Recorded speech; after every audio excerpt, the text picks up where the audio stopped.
Yo, yo, yo, No Maniacs. Welcome into another edition of Nomad at Night. And you are doggone right. Like that logo said, it is time for some football tonight. Brought my guy Sean Sierra from Sean Sierra Sports, no longer Sports Zone Chicago. And before I go any further with that, I'll just pass it on to you so you can let the No Maniacs that don't know about your logo change and what's going on with that, so they know it's you when they're gonna go looking for your stuff, Sean. Yeah, so technically, we still are Sports Zone Chicago. Sports Zone Chicago is there. I changed the name of the show. The show went from Sean and Maya in the morning to Sean Sierra Sports. Maya's doing her own thing. She's got a phenomenal thing going with. She works in mental health, and it just wasn't. She just couldn't find time. And I ain't mad at you, Maya. Make your money. You know what I'm saying? And it was just she just couldn't commit to the show because she was doing a lot of that other stuff with her thing.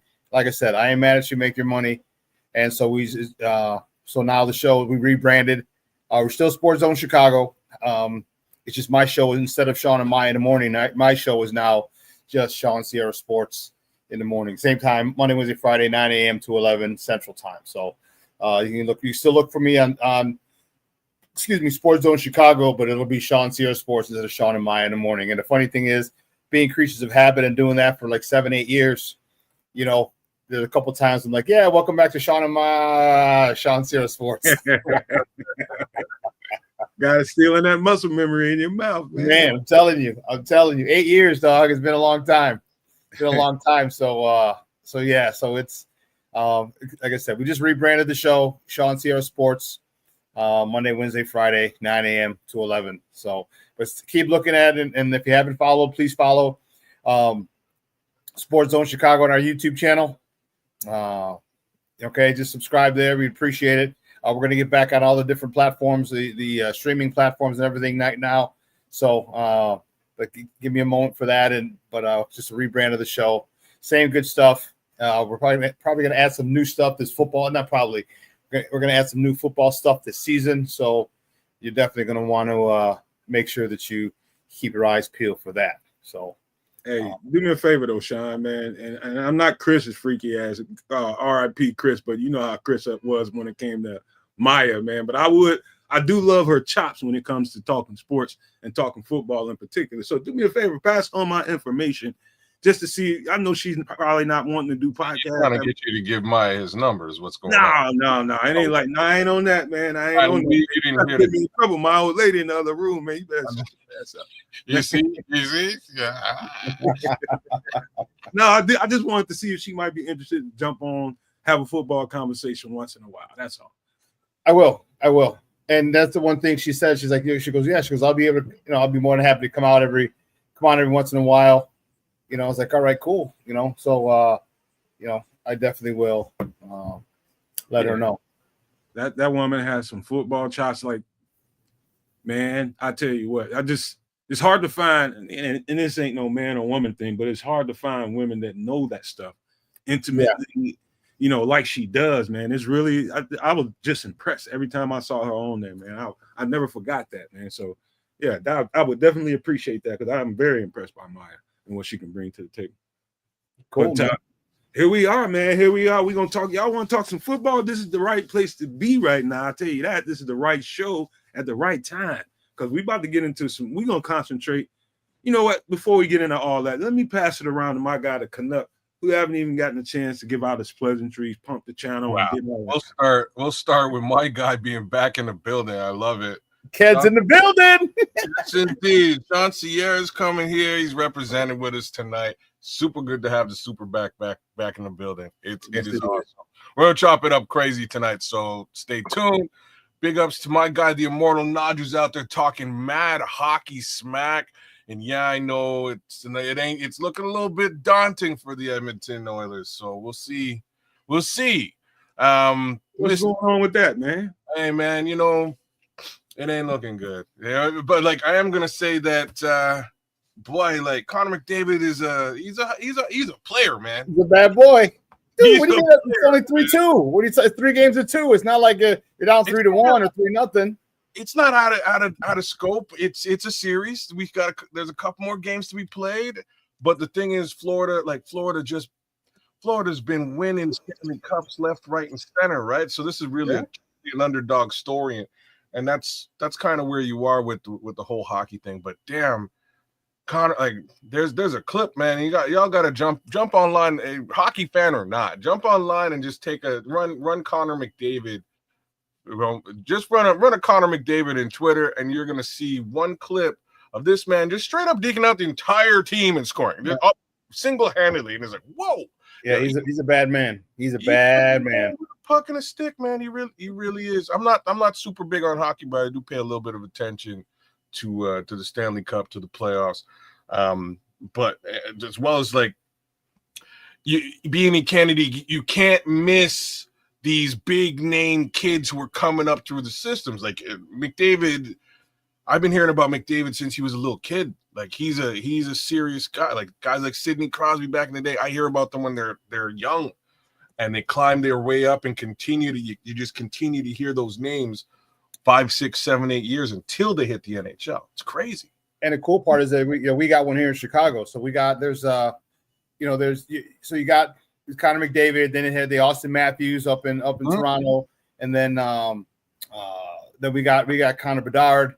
And every 4 to 6 years or so, give or take, some maybe a little more, a little less, you're going to get one of those next generation, those generational players. And I remember when Connor McDavid was coming out, and Austin Matthews, and obviously our Connor Bedard, we're waiting for him. And I went to his first game at Chicago two seasons ago. The first preseason game they had, and you could just tell, you just tell you watch the way he skates, you can watch the way, the confidence that he has. And it was his first preseason game. It wasn't even a regular season game. It was a preseason game, but you could just tell, and it's cool. Like hockey, this is a great time for hockey. Trust me, great time, especially in Chicago back from 10 to 15. Yeah, those are some glory days over here. So I feel you, kids. I feel you. I remember one of the jobs I had, man, used to always get free Blackhawks tickets. Oh, yeah, man. When you work for kids, when you're a mentor and you involved in that kind of stuff, there's all kind of charities out there that give out free stuff like that. And I never went, man. I'd be like, all right, you can go. I ain't going because I'd be lost, man. I ain't gonna lie to you, man. I don't know what the world's going on out there. I'll be lost. I'll be like, man, give me another beer or something. I can't wait till this kiddo. Hey, it was during the 15 run. I want 15 or 13, and one of those two Stanley Cup runs. It was Channel 9. I want to say it was Channel 9. It was in the morning. It was in the morning news, and they were talking. It was a game that night, and they were talking about it. And there was a black dude walking up the street, and he had a Blackhawks T-shirt on. And like, oh, we have a guy walking, and he's like, are you excited? He goes, man. He goes, let me tell you something. You know how good the Blackhawks are? They got black people loving hockey. Live on the air. It's so true too, and man. He walked away. There's a mic drop. It's so true. Like even me again. I'm being where I'm at. So clearly we don't have a football team. Oh, okay, I'm lying to you. We got a CFL team where I'm at. They all right. Real talk. They've been losing like systematically for 50 odd years, but the last few years, last decade, they've actually been pretty decent. They rebranded, and they're a pretty decent team. Our hockey team's all right. I sometimes get box seats up there depending on who I'm working for, and I've been to a couple of playoff games. I was there for the Stanley Cup run for Ottawa. It's a whole other experience here for hockey. It really is. It's such a focus, and like all I can compare it to is the focus on football in the U.S. It's the only thing that I can even slightly compares. As a kid growing up, watching like playing road hockey with these kids, holy smokes, man! Like it's another level that these kids are. I'm out there just knocking people around. You know what I'm saying? I'm checking and I'm shooting, and you little wrist shot. You can do some things, but then you get a kid who's actually playing hockey, and he'll run past you, lift your stick, take the puck from you, and one-handed score. You know what I mean? Look at you and be like, bro. You know what I mean? It's crazy out here. Like these kids are real good, man. I actually just bumped into what, kid? What's up? Sometimes I get, we have so many different conversations, wild conversations that don't have nothing to do with football.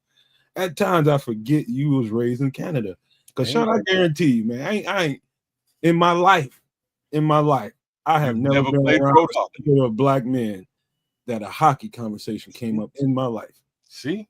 I can say that same. I can say the same thing. What's really weird? Here's something really weird. You know who really got me into hockey? Who? Was my cousin, who was a big time gangbanger. He's a Latin king, a big Mexican gangbanger, bro. Got me into hockey big time. That was when Ron Hextall's rookie year when he took the players to the axe murderer, bro. The axe murderer. He rattled the cage against the Edmonton Oilers. Dude, back in the 80s is when he got. And so when I became an Andy Fran usher, one of my guys that I went to high school with was the guy, the usher at gate 3.5. That's where the players come in. So when he found out I was working there, he's like, "Oh man," he was hey, you come to hang out before, once you get your assignment, whatever, come down, hang out. He goes, you'll see all the players. So first and foremost, if anyone from 88, 89, all right, any basketball player or any hockey player, I saw everyone except Gretzky. Gretzky, when they came and they lost to the Blackhawks, but he was hurt, so I didn't get to meet Gretzky. But everybody else, we're talking Ewing, Bird, McHale, Messi probably at the time. Yes, Messi, wow. Mario. My good. So it was crazy. So he said, if you ever wanted anyone in, get anyone in, let me know. So I would bring my cousin, and it'd be funny. He'd get up in the second balcony, and sometimes in the first balcony, but usually the second balcony, just get him in. And my cousin had a blast. But that's the dude who turned me on to hockey. Was a former and he's a former gangbanger now, former gangbanger, big time. And I fell in love with it, dude. Fell in love with it. So yeah, I hear you. There's nothing you can do in this country besides you have no. It's cold as all hell for 6 months out of the year, if not 8 months out of the year. I'm just being real. So you just stay inside, or you go outside and you play. Every kid is out there playing hockey. It's just how it works. So I got nothing else to do. Stick ain't all that expensive. I get a $20 stick. Somebody's got a puck. They're gonna invest in a couple of nets, and we hockey up every day, man. It's actually it was crazy. It was in the project. You guys have no idea. In the projects, you got brothers, Indian kids, white kids, Latino kids, you name an ethnicity, kids from Eastern Europe, everybody's in there playing hockey as soon as school is done in the winter. That's just what's happening. After winter's over, different story. Ain't nobody playing hockey. We're playing basketball, we're playing football, we're playing baseball, we're playing everything else. Yes, that ain't what my imagination thought of Canada. I thought of Canada as everybody looked like Andy Reid with snot sickles coming off their mustache. Oh, that might also be true too. It really depends on you know what I mean? Both can't be true. It's there's definitely snot bubbles and snot sickles and Andy Reid girth, all of the above does exist here. You find all that in Ontario, but straight up, he's probably still playing hockey or watching his kids playing hockey out in the project. It is nuts, man. It's crazy for hockey. But shout out to the Edmonton Oilers. Shout out to my guy Naj. We'll finish the little quick list. FFG's with us. The Minister Charles Johnson is holding it down with us. Jay Grizz is out there. Hey, Patty Laura's with us. Where's Junior at? Big shout outs to Junior too. Liberty Outlook's with us. King Booker World jumped in. Oh, there's Junior. I should have known Junior was in the building. Thank you, sir. Appreciate you joining us. King Booker World's holding it down. So is Joseph Archer. He's a super maniac. You should be too. By all means, do the darn thing and join up. White Ghost holding it down too. Hey man, let's get into this football thing. I'm sick of this hockey shit. kill that right now, man. Because anyhow, the Bears. Where we at? Oh, hey. Cloud Chasers is with us too. Shout out. You didn't even pump the channel. And happy Father's Day, man. It's probably the one thing I should have said that I didn't say. Happy Dada's Day to all you dadas out there. I got to kick it with my daughter today, not so much my son, but he did call me and give me a little bit of love from the West Coast. So I'm blessed. Had some good eats, some good jokes, and watched some Gorilla AI. I don't know if y'all are on TikTok. I'm not on TikTok, but that's what it was. We were watching Rasta Raccoon AI stuff. It was crazy, but that's what we got down with, and here we are. Yeah, man. All right, so Sean, you got any pleasantries you want to give out? Any shout outs, anything before we get cooking? Because we are about to cook. Yeah, I just want to thank my people for checking in. Junior, Patty, man, Jay Grizz, always good to see him. King Booker World. Yeah, I'm excited to talk football. You know, anytime you want to talk football, I'm here. I love it. I played football for 30 years of my life, coached for 15, 16, talking 46 seasons of football. Yeah, it's in my DNA. So I'm ready to roll. Just want to thank everybody for tuning in. And like I just, right before the show, I was like, hey, let me broadcast it out to my people. So a couple people hopped on, and just want to thank them for that, for the support. They support me wherever I go, especially Patty and Junior. So I appreciate it. For sure. Patty and Junior, they loyal, man. Every time I turn that channel on and watch something, they right there, man. So shout out to the Queen and Junior, man. Love them too, man. I love them all. And Jay Grizz and everybody. Love you all for being here. Let me before we get into this football, let me tell you, because Father's Day is a little bit jaded for me now. It's a couple years now since my pops passed away, man. And I got a boatload of stories I can tell y'all, but I'll tell y'all a real quick one. Well, just before I say that, man, Father's Day ain't the same to me no more. It's not, it's, I don't even want to get all symptomatic. I mean, I get sentimental is the word you're looking for, because I know where you're going here. I'll get the real kind of way, so I'll tell y'all a funny story. So I was living in Columbus, Ohio. It was Columbus, Ohio, and I brought this this female home with me, and it was Thanksgiving or something. One of them holidays where everybody's eating, hanging around, and we had my mother's.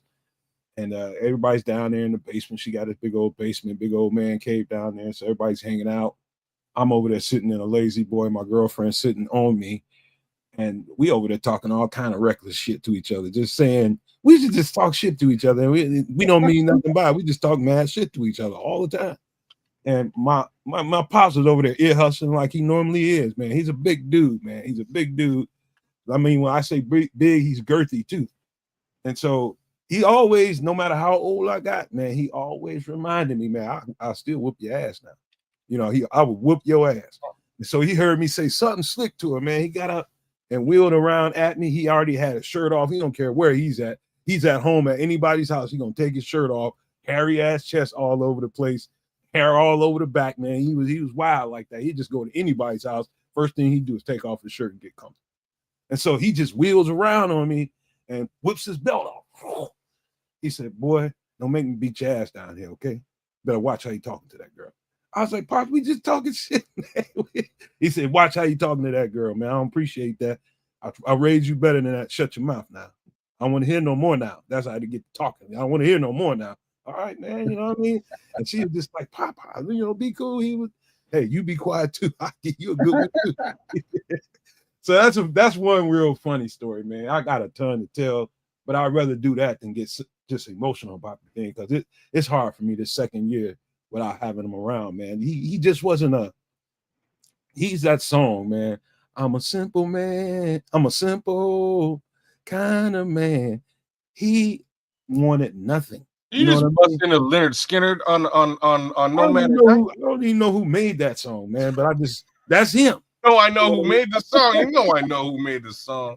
Yeah, that's him. He would see me in, how younger cats is. We got stylish hats that go with all our fits and stuff like that. And he'd be like, hey, man, I like that hat. Give me one of them. I said, all right, I'll get you one. He said, don't worry about it right now. He said, get it for me for Father's Day. I was like, man, you got to wait till Father's Day. I go get you one. I don't worry about it. Just get it for me for Father's Day, because then by that time I'll be in forgot. And then bust out laughing. And I get simple stuff like that. Just get him my hat. Stuff. I just miss doing that little stuff for him, man. Without that guy, I don't know if I'm sitting here talking to you guys today. I might be dead or in jail. The way I was coming up, man, it was just, he kept me straight, man. That guy kept me straight. So when you start talking about fathers, you talking about a guy that married a woman with 8 children. 8 children. None of them his. And he was a man to every last one of them, plus me, the first grandchild. You know what I mean? And that's the only dad I ever knew. So just had to get that one off, man. And, because it is sentimental day for me. You know, I don't have any kids, but that's like Father's Day. He was the only reason for me to celebrate it. So I hope you guys are enjoying. All you daddies out there, man. Happy Daddy's Day to you all, man. But hey, so you enjoy them while you can, man, because they're not here forever. And so all the kids that are listening that have fathers, enjoy your dads while they're here. Hey, you remind me, because I always on my show, you may have heard it. I say it on all my shows, all my lives. Let your loved ones know you love them, because tomorrow is promised to no one. Yeah. And you know, it's just, man, too many people, you know, and it's unfortunate. As we get older, the more goodbyes we have to say, and that really stinks, you know. So stinks bad, don't it? Well said. Since we've gone down the sentimental path, I will give just quick shout outs to Big Vic. You know what I mean? That's my pops. Give shout outs to him, and shout outs to my uncle Fats, man. Uncle Fats is a don. Like, he's a real inspiration to me, and that's, you know, it's sad to see that both of them are gone, you know, at this present time. And you know, I use Father's Day to, at this point, kind of focus on me, you know what I mean, because it makes me not have to really think about them. But I want to honor them since we've gone down this path. Like I say, Fats is I reference him every so often. This is a guy who was an author, a recipient of the Order of Canada. Like, he's a serious guy, a serious inspiration. He did a lot for the Caribbean community, or the visible minority here in Canada. And, you know, a little bit of a legend, not just in my mind, but like in the country. That being said, you know, shout out to you, Fats. You know who you are. Big ups to Vic as well, and big ups to all the dads out there, regardless as to your status or stature. Just you know, do something good for the kids in the neighborhood. Do something good for the kids that, you know, that are yours or that aren't yours. I personally am definitely a father to a lot more kids than the 2 kids that I have, and some of them have also shouted out to me in different capacities today. So again, big ups to all those other kids that aren't my kids too. You know what I mean? You gotta give love back to them for giving me some love today too. Hey, man. Hey, by the way, King, I know how you feel, man. I had my actual biological father. I felt like that about my mother. Screamed me down because he came back into my life when I was in my early 20s. I hadn't seen him since I was 8. And all that time, he didn't know I was plotting to kick his mother something ass, boy, when I seen him.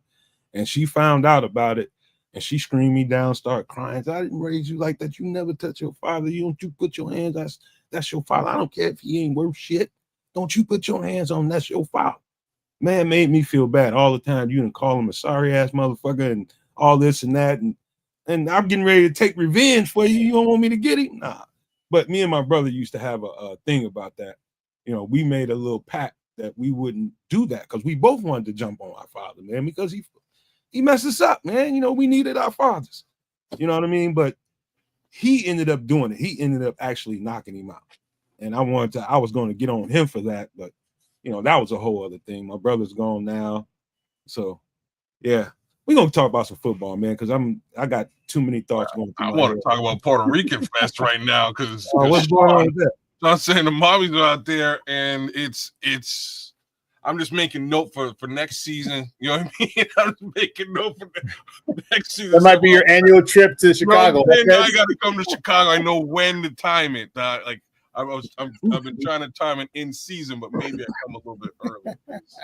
Hey, Puerto Rico. Yeah, Puerto Rican Fest was this weekend. The parade was, man, I had all up and down my timeline. I got tons of Puerto Rican brothers, man, and it was insane. It was just different parts of the parade route. Man, it was great. Mark leaving town when Puerto Rican Fest is up. Man, if you see that, because the neighborhood's gentrified, right, where they had the Puerto Rican Fest. So if you're one of the new gentrified people who live there, if you're Chad and Becky, man, a lot of times they're just like, all right, let me go back. Let me go over to Wicker Park for a little while. Neighborhood up at 6 a.m. with that music. Mark's had enough. That's too funny. Hey, man, man, dude. mommy's roaming the streets, bro. You might as well get in, bro. You might as well. I'm just saying. But hey, we ain't got no Puerto Rican fest. I got some Latino neighbors across the street, man. Whenever somebody's birthday, anniversary, man, that shit happens like 3 times a year. They rocking, bro. Like the 6, 7, you ain't lying, Mark. In the morning, bro. Yeah, they doing it. It's loud too. It's like they ain't. I'm like, these motherfuckers ain't tired yet. I'm getting up. Damn. But they dancing, drinking. I like happy. I love happy. You know what I mean? So have a ball over there. You know what I mean? They ain't just obnoxious with it like every night. That happens 2 or 3 times out the year. So I'm good with it. So, yeah. LA kids, I'll give you the heads up next year when Puerto Rico. I would appreciate that, brother. I would appreciate it. That's a fun week right there for sure. All I needed was one, just makes me think of do the right thing. And damn. Anyways. All right. Hey, King said his fiance Puerto Rican. Yes, sir. Oh boy. You better behave yourself. That mama cut you. Oh, she will make sure he's behaving, man. And after she cuts you, she's like, "Are you hungry, puppy?" Here's a knife. You can use this knife. They love you hard, boy, but you better be loyal, boy. I tell you that, boy. Yeah, a couple of them, boy. Well, that's a story for a whole other time. That's a whole other podcast. That's a whole other podcast. Football. All right, let's now we can hard transition. So let me tell people how this concept of this show was born out, Sean. I was watching, I think I said this at the very beginning. I was watching Sean's show, and somewhere I caught the butt end of it. He was in a conversation about, what kind of mismatches this concept that they're building in Chicago can bring about with the different pieces that they have and all that kind of stuff, along with Caleb Williams being the second-year quarterback. My opinion, and I'll let you guys give your opinion behind this, but my opinion is the simpler they get this, the better it's going to be for Caleb Williams. The more they can simplify it, the better he can come along. What I mean by that, simplify the passing attack, short game, bring it down like that.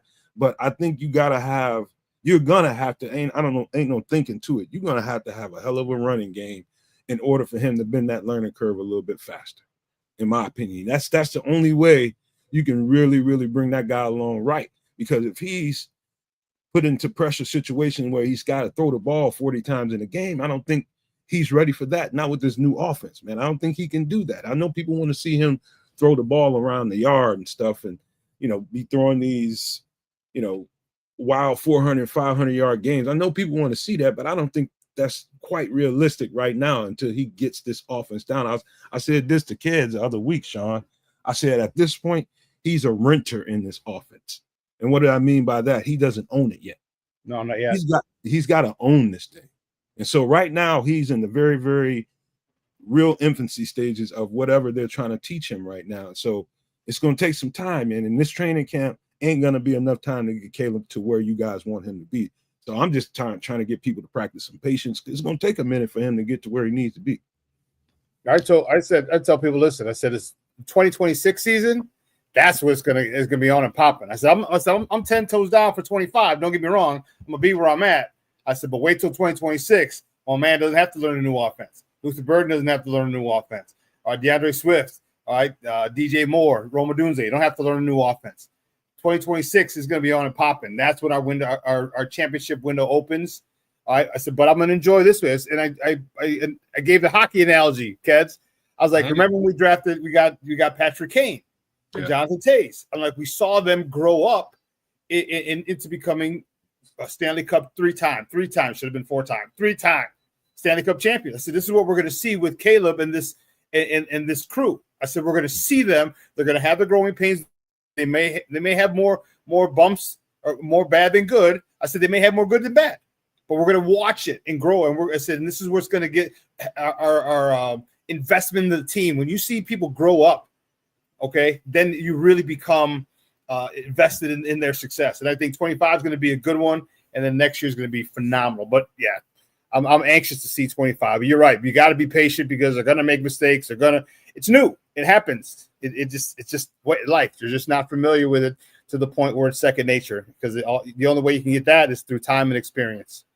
Nailed it, brother. And like, the only thing that's missing in the comment is that running back situation, and that's the only part of it that worries me for 25. For 26, they're going to look at the running back situation, reassess it, and make whatever adjustments they really have to make. But as far as the rest of the offense goes, yeah, man, they're going to take this year, figure out what 1.0 version of this offense actually is. Like, start with 0.5, if you will, like the first little bit, first quarter of the season, then you sort of stack and you stack and you stack and you make some changes. By the end of the year, the downside is the NFL will have an understanding of what we're about. The upside is so will the actual offense of the Chicago Bears, right? It'll have its identity and we'll know what it looks like. And then you add to that with the 2026 draft and plug those holes, right? I don't feel like that about the running back situation though, Keds. I'm really confident in Kyle Monunga. I watched him and I think he's Ashton Genty without speed. That's a really good way of looking at him. I also will say, like, that's a really good way. He's maybe also Ashton Genty with pass pro is probably the other thing that I would throw crazy pass pro. Yeah. Okay. So and so that's why I think. I mean, let's not get it twisted. I mean, the guy, I think he was second this year in rushing in the Big Ten. I believe he led the Big Ten the season prior. This kid's no punk. Yeah. You're playing Big Ten football. You're not in the Big Sky. You're not in the the SWAC or the MEAC. And no disrespect to them, but you're playing big time football. You're one of the big two big power conferences, and you lead that conference in rushing. I got to stand up and take note.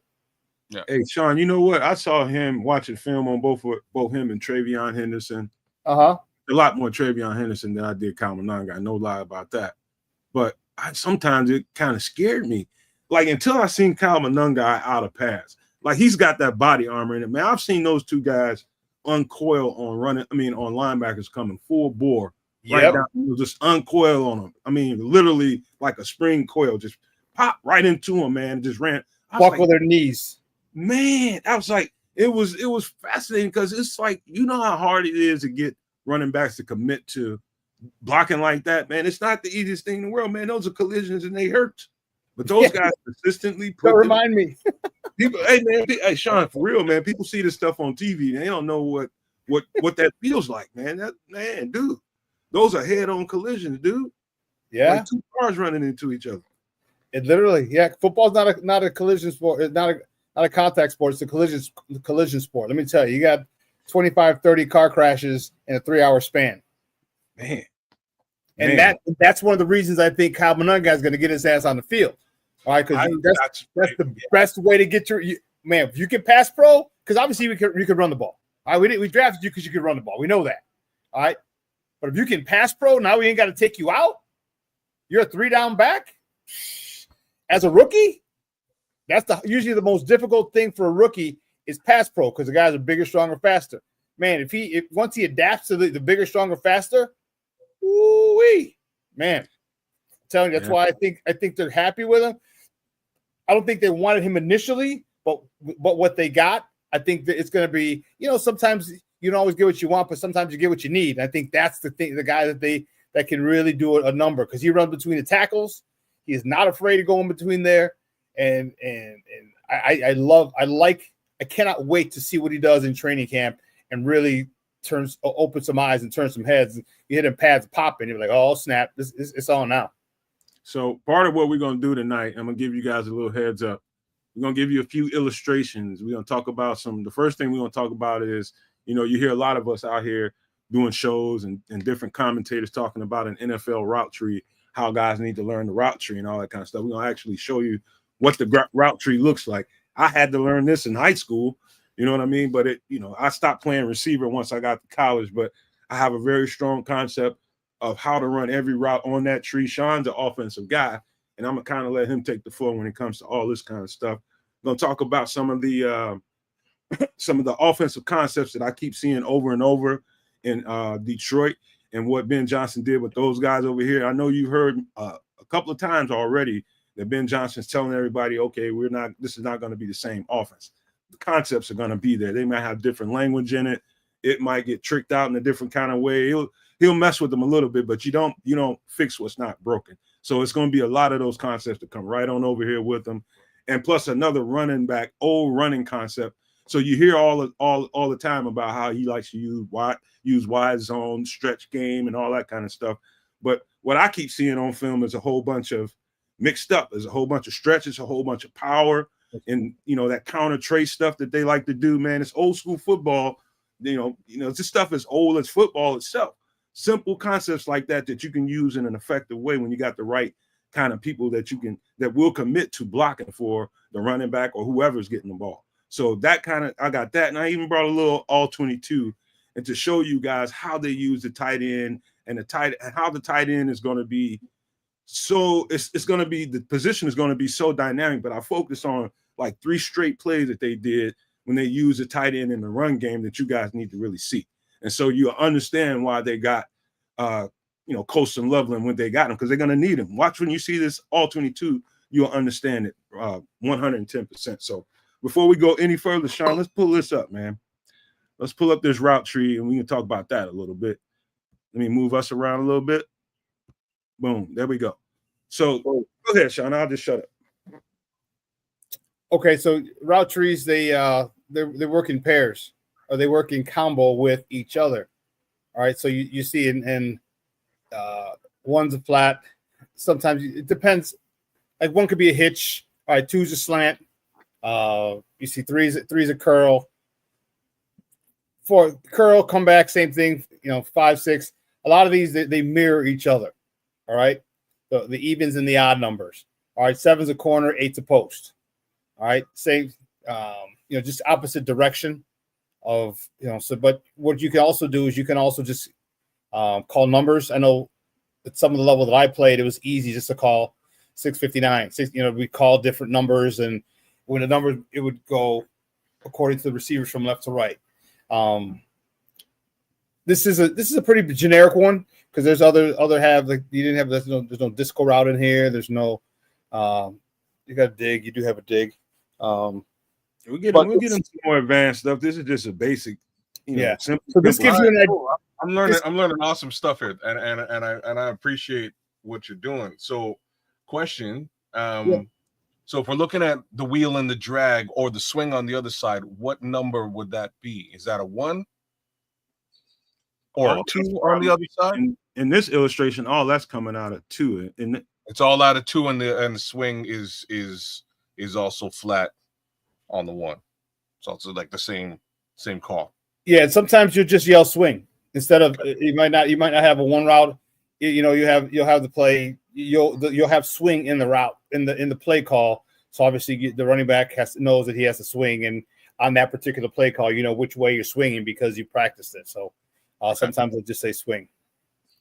Yeah, from a DB's perspective, this is the part I'll add to this. This is when you have dynamic football players, like we're going to show you why they got Colston Loveland, why they got Luther Burden, knowing that we have DJ Moore. It's just going to make this is going to be a hard team to stop out of those condensed formations, running all these different routes, because you got to cover all this. You got to know what they can get. Like I'll just tell you the truth, man. If I'm playing Caleb Williams right now, if I'm calling a defense against Caleb Williams right now, even though I know they have some awesome weapons to throw at us, right now I'm going to keep running a zone concept and keep everything underneath me because of all of this stuff you can get out of the route tree, and because of the simple fact that I know Caleb hasn't cracked the code yet. Right, Sean? He hasn't cracked that code yet that he can call defenses and knowing exactly what he's looking at just yet. Once he gets to that point where he knows exactly what he's looking at and they can't fool him in disguise, then you get it. Now you're in a real tight spot now, because you got to get him in man-to-man. Now you got to tack up, and now you got to play real football, and you ain't getting all these shell concepts against all these routes. And so it's just going to be about pinpoint accuracy at that point. You got the route, you got the right person on the right guy. I love what I'm seeing now. You ain't even got to read nothing. Now I got a one-on-one over here on the left-hand side with DJ. I know he can beat him. Boom, ball's gone. Simple as that. Once he understands the zone concepts, disguises, first and foremost, and that's going to take a lot of film work. Once he understands disguises for coverages. So for those who don't understand, so sometimes defenses will come out with a single high safety. So you're thinking, okay, initially it might be a cover 1, all right, man free, or it could be a cover 3 where the 2 cornerbacks drop back with the safety and each have a deep third of the field. Mm-hmm. Okay, and so when you have a cover 3, let me take one step back. Every zone has its soft spots. Right, yeah. You just can't cover every field. The Nomad is defensive back. He will let you know that. So if you're thinking that it's a cover 1 or cover 3, okay, well then I know where my soft spots are immediately, and I know who's running to those spots on the routes that I have called. So I'm thinking I'm looking here because it's a cover 3, but in at the snap of the ball, safeties rotate, others drop back, and instead of a cover 3, the soft spots are different. So that's the good thing. So through film work, Caleb's going to have to get, especially with our divisional opponents, he's going to have to get familiar with their various disguises. And it's going to be tough because you make up new stuff every defensive coordinators, and I was one for a while. You got to come up with different disguises to look like to make a cover 3 look like a cover 2, or a cover 1 look like a cover 2, or a cover 2 look like a cover 3, things like that. So he's got to see what they do, because listen, we're all human, and we all have habits. All right, we all have habits, and once Caleb is able to understand the habits of a Brian Flores up in Minnesota, and I don't know who the defensive coordinator is in Detroit, or who's it used to be Dick LeBeau up in Green Bay. Once you're able to understand their habits and what they like to do, then you're able to say, okay, this looks like a cover 2, but I know in this situation from my film study, it's most likely going to be a cover 3. They'll probably have 2 guys back, and they're going to slide over and roll one back. So I know it's a cover 3 or a cover 6, and here's where I can go and attack. So it's going to take a lot of film work, a lot of study. And once he gets it, once you're able to dissect a zone, you got to go man. Once you dissect the zone, you got to go man. If you go man, now you're feeding right into the DJ Moore's other world, and because DJ Moore loves man to man, and so this is the cat and mouse game that you got to play. Is it man zone? Is it a man coverage? Is it zone coverage? And I got to make it look like one like the other, and the other like the first. So it's going to take a minute, but once Caleb gets it, which is why I said in the beginning of the 2026 season, I'll be happy as a pig in slop, because he'll have a better understanding of the defensive coordinators in our conference and some of the other defensive coordinators around the league. Man, hey, Sean, let me tell you something, man. As a defensive back, I'm just looking at this route tree, giving me some flashbacks, my stomach hurting, because that 7 route, man, that corner route, that damn 7 route, let's just say I'm covering somebody on the right-hand side. I'm covering DJ Moore all the way over here to the right. He's playing Z on that side or something. And I'm all the way over there covering him, and he's taking me on that 7 route all the way across the field. You're in trail position, yeah. And they're in a 2-minute offense. So I got to hurry up back to the line. He's got to hurry up back to the line. He might get subbed out. I'm probably going to have to stay in. Mm-hmm. I'm probably going to have to stay in, because somebody might try to do the same thing again, try to run me off, or they might actually throw it to me.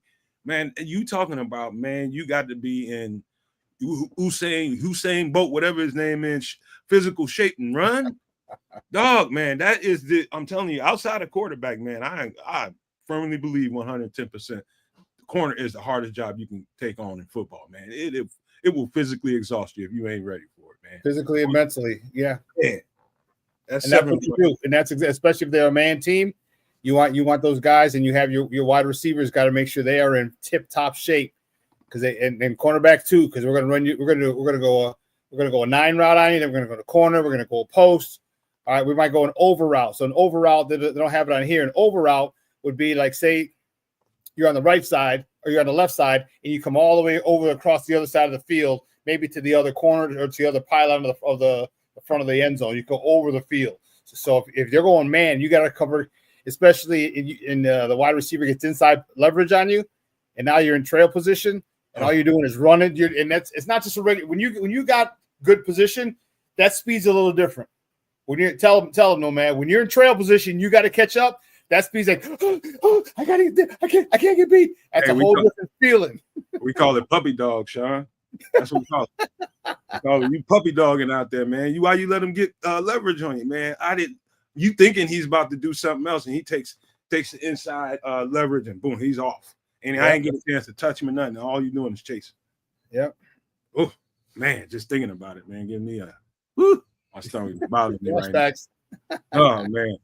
But yeah, this is a simple, like Sean said, this is a very, very symptomatic route tree. This is like basic stuff you teaching cats in junior high, high school. But this is kind of what it looks like. It starts off like this, and then it adds all kinds of different flavors into it, man. All kinds of different, jig routes you can run. It's just all kind of stuff to this, man. Like, I love the stuff I've always liked. Like, what I think is going to be dynamic for us is all the stuff that DeAndre Swift is going to be doing. I think he's 110% going to be the wild card with all those guys. Everybody's thinking about Loveland, everybody's thinking about Luther Burden, but I'm telling you, we have a very dynamic running back in our building that can really, really catch the ball and hurt you when you have those kinds of weapons on the outside. He can hurt teams. You just got to put the ball in his hand and get it blocked up, and he'll burn you. So I'm good with DeAndre Swift. That second and third situation with the running backs, I'm kind of more like kids. I want to see it. You know what I mean? I want to see it. That's all. I'll just put it there. I'll leave it there for now. But this is an NFL route tree, a basic, very basic NFL route tree. Let's go to this. Start here, man. This is so like I was telling people before, Sean, we'll have to talk over the graphic, but this is old school trap football. And so if you look at the illustration, you'll see where the white arrow is. That's the running back. So the play design for Detroit is to get this opened up to the right side and get him between the tackle and the guard right here. But look at all the stuff, how they have this blocked up. Sean, I'll just let you take it from here if you want. Yeah, so you see the tackle has to fly out. The left tackle gonna fan out, get the wide end. The tight end, I think he's in the backfield. Is off the line. He's gonna wham block and come on inside the defensive tackle. He's gonna, and then you have the left guard who's gonna pull as well. So all the guards are pulling left. Everyone's pulling left. Well, their right, our left. Okay, and the running back is gonna run. So if it's a great block, okay, if it's a great, and you look at the guard in the center, the center, I should say, excuse me, has to get up and get to that linebacker. All right, number 43. Right. Got to get up to 43 to get him. So now, in a perfectly drawn play, the only guy who can mess up that play would be 23. It's the only guy. And truth be told, as a running back, you're responsible for one man on every play. Okay. So if the tight end wham blocks the defensive tackle, is going to keep him in. Center gets up to the linebacker. Okay, that right tackle all the way to the left, he's got to come over and seal off 57, because if the running back cuts back, 57's sitting there waiting for him. Mm-hmm. So a lot of times you see in football, you see a guy start one way and they cut back. This is why they cut back, because you got blocks backside, which open up cutback lanes. I'm sure all you guys have heard of cutback lanes. All right, so it's initially going to the running back's left, offense's left, but with a key block, he can go outside the block of the tight end who's wham blocking, come inside the block of the center who's getting 43, okay, and maybe bend it all the way back past number 57, because the right tackle all the way on the left is coming down, and what he's told to do, number 50, the offensive tackle, the right tackle, is wash him down. What that means is just run him, because he's going to be running that way anyway. He's going to be running to his right. Number 57 is going to be running to his right, and the offense is left. And so the right tackle is going to take him and watch him, just keep him, use his momentum against him and push him right past the play.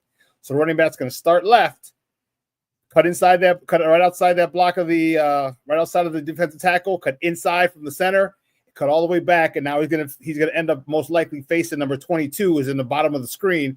That could be the first person he sees. That's the way that this particular play, if blocked perfectly, would look. Yes. So what I will add to this is, again, I was telling people this earlier, we hear all about the stretch concepts, the wide zone concepts that they like to run, and you see plenty of that in the film. But this is something they mix into it.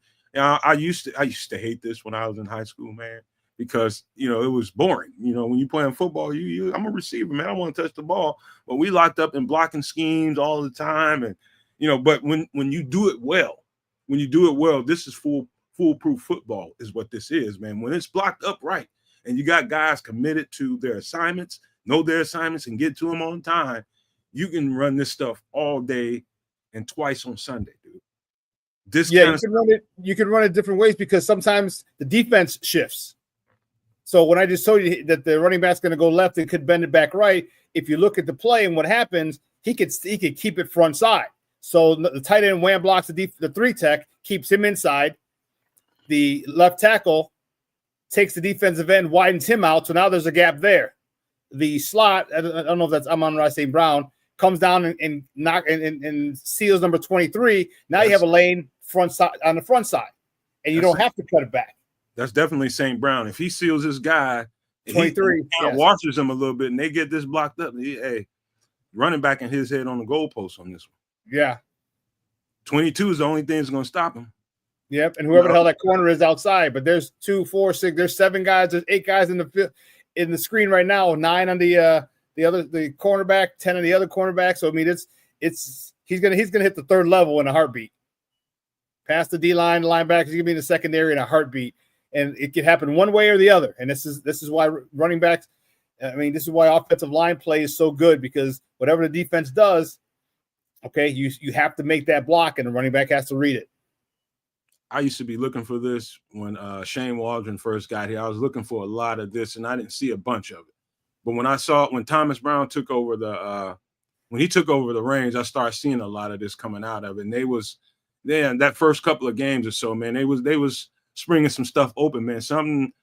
I love this concept. I hated it when I was in high school, but I know how effective this is. This is about one of the oldest versions of offensive football, ground game, pro style offense that there is, man. Power, gap power, and just understanding what that is basically you just gonna whoop ass and make sure that you get guys open because you got it extra blocked up. And if guys can seal, that's all you need. All I need to do as a running back now is maybe beat one man, and I'm off to the races, right? Yeah. Great stuff, man. So anything else on this, kid? You ain't said nothing the whole time. I'm just watching you guys do your thing here, but it just makes me think about last season and some of the shortcomings there. There was stuff like this in the playbook for sure that they attempted to do. Shortcomings were wide receivers not necessarily actually wanting to block. Other shortcomings were tight ends whiffing on blocks, and just general poor offensive line play. If those little things can be cleaned up, A, with the addition of Colston Loveland, B, with whoever really becomes that slot receiver for us in the Amon-Ra St. Brown role, this is something that we can see on a regular basis. Like, imagine that guy is Olamide Zaccheaus. Like, Zaccheaus is he's a blocking slot. You know what I mean? Like, he will be effective in that role. My question is, will Luther Burden also be effective in that role? I hope so too. Yeah, we will see, man, because I know one thing, they got totally committed to it when they were in Detroit. They got guys 110% on board with it, that no block, no rock is going to get real. I know it wasn't just a slogan.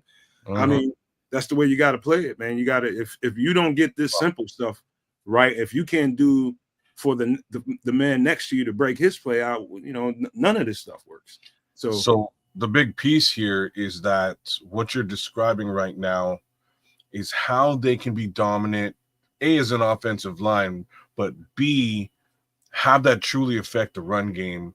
I don't think they were successful in having the offensive line, again, including wide receivers, etc., affect the run game last season.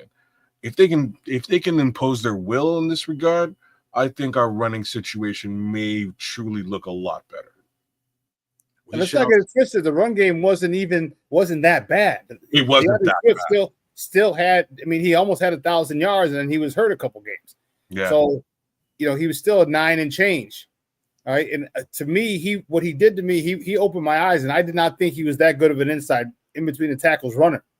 And he had a lot of runs in between the tackles. Now he's not running linebackers over. No. But he's not afraid to get up in there and take, like Gail Sayers used to say, 18 inches of daylight and take it to the house. His first touchdown for the Bears, it was inside. It started one way, he cut back, jumped over the linebacker and took off and just took it to the house. I was very impressed by that. So it wasn't that bad. Could have been better, but it wasn't that bad. Now we're expecting this offensive line. Now, it's going to take a minute. I say about probably week 5 or 6. I think the offensive line is going to get really, really maybe right after their bye. After the Vegas game, they have week 4. They have a bye week 5, and they come back week 6. I think that's when they'll really, really try to kind of be in sync. In the choreography will be perfectly timed up at that point. I said that a few times on the show. I even said that last night when I did the show by myself. That's exactly what I said. I said I was probably a little bit more a little lighter. I said give them a couple of games, maybe 2-3 games. But really what you're saying is really that's more realistic than anything. Maybe 5-6 games into it. They get used to having reps against each other. They know how to space between each other, and how to some of that simple stuff like passing off a block to the next guy, the timing of it, little stuff like that. You gotta have that down. You know what I mean? So you got to play. The faster they find out who this left tackle is going to be, the quicker they can get down to business with it. Yes, could not agree more. Yeah. All right. So we'll jump into this next one. This is one of the main formations I keep seeing in Detroit. This is a LA Rams illustration, but the Rams do this. This is quite almost exactly like what Detroit does. It's a lot of things that the Rams do in that offense with Matthew Stafford that Detroit employed with Jared Goff in that offense. They'll bring some of the same stuff over here. This is a condensed bunch formation. And in the illustration, you see there's a Colston Loveland that's up on the line of scrimmage. You see right behind him, you see Luther Burden, and that person that's kind of lined up kind of behind that is kind of Cole Kmet. I just threw names on there. You never know how they want to group these guys up. This is just an example. And you got DJ Moore all the way over here to the bottom left at the bottom of your screen. And some of the benefits of condensed formation, bunch formations like this is it's going to definitely, you got extra bodies on a body in the running game. It's going to definitely help you in the run game when all of your guys, if this is a running down right here, you got 3 guys along with 8 guys. You're going to bring people to the line of scrimmage and get them blocked up. It's definitely a benefit for your run blocking. Pass pro, you got extra bodies for a body in the pass protection. It benefits a team in so many on offense, rather, in so many different ways. It was hard for me to single it down to 3 or 4. Opens up space for the receivers. That condensed formation, I mean, just imagine, Sean, how this stretches your defense horizontally out of this or vertically out of this. Just having that tight condensed pack up in there and what they can do out of it. It's really, really, and it conflicts defenses. It makes you wonder as a defensive coordinator. That's why I say it conflicts defenses. What are you going to do against stuff like this? Do you want to zone it? You want to man zone it? Or do you just want to get in man-to-man and say, we win, we lose, we lose. Let's just go for it. That's the conflict. And if they are having any kinds of communication issues at the line of scrimmage with these formations, because you can flip them and run the same stuff from the other side, if you got them in communication issues, you got them talking at the last seconds, you got them. Just looking at this play, if you wanted to run stretch to the right, you got 6 blockers, the center, guard, tackle, and 3 receivers. You got the 3 tech, you got the wide, and you got 2 backers. That's 4. And you got the 2 defensive backs on the outside. That's 6. So guard, center, tackle, or the tackle kicks the end. The guard takes the 3 tech. The center takes the backside linebacker. Okay.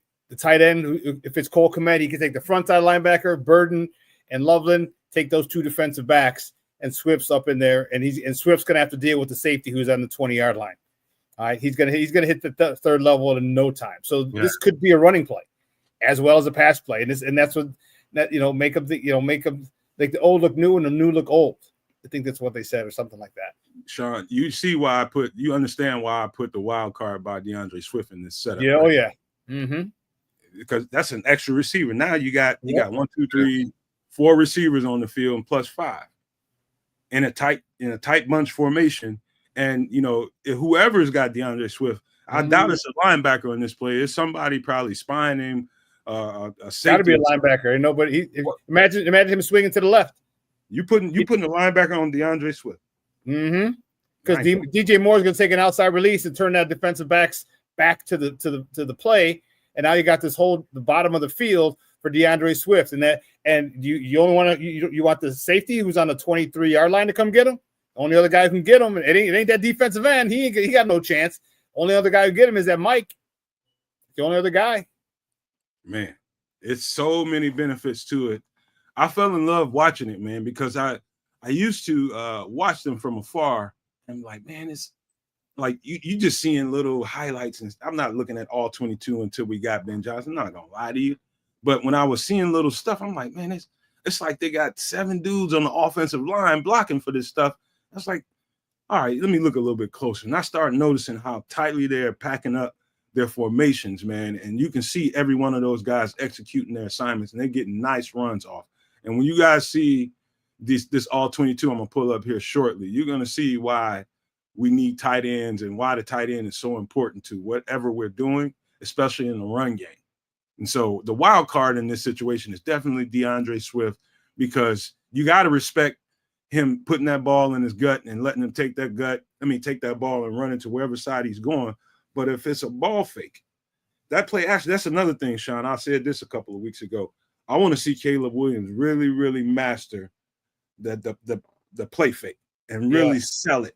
That Peyton Manning, that Aaron Rodgers selling that play fake and really getting that second level of the defense to bite up a little bit, give him that extra hot second to get something off or to see something. I want to see him master that in this, moving forward, man. I think that's going to help him out tremendously. Oh, yeah. Oh, yeah. But, all right, let's get this down, get into some all 22, man. Let me pull this off. Get into some all 22. Let me pull it up. Give me a second. Where's my window? Look at it. The most beautiful city in the world. Right there, baby. Loving it. Let me share my screen right quick. I forgot to do that. All right, where we at? So,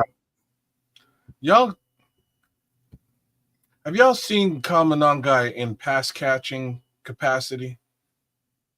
Yeah, he could be better, and that's just going to come with reps. They didn't do that a lot with him at Rutgers, but it's okay. It's not smooth. I ain't putting up there Marshall Falk and Roger Craig or Christian McCaffrey. All right, I ain't putting him up there yet, but I'm not going to put him. I'm not calling him Edward Scissorhands either.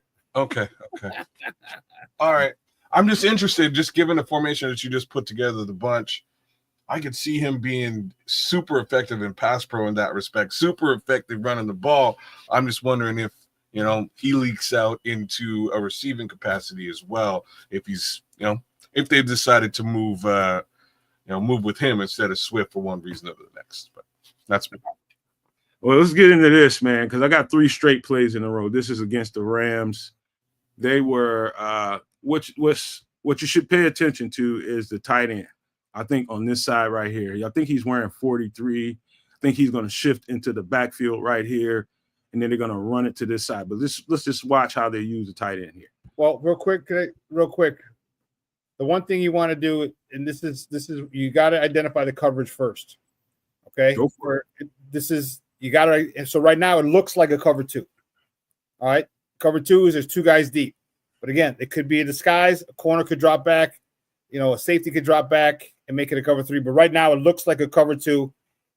So at the snap of the ball, right before the snap or at the snap of the ball is when you're really going to find out what it is. But just understand that, when people say you don't know how to read defenses or why did he do this, why did he do that, but because you just can't, you don't know the coverage, unless you get an all 22. And even then you might not know the coverage, because if they run, what if the players runs a wrong or lines up, or, players make mistakes too. They're in the wrong coverage. They run the wrong thing. And we think it's a cover 2 and it's really a cover 3 or cover 1. So, but you just want to try and figure out the coverage. As of right now, it looks like a cover 2 to start with.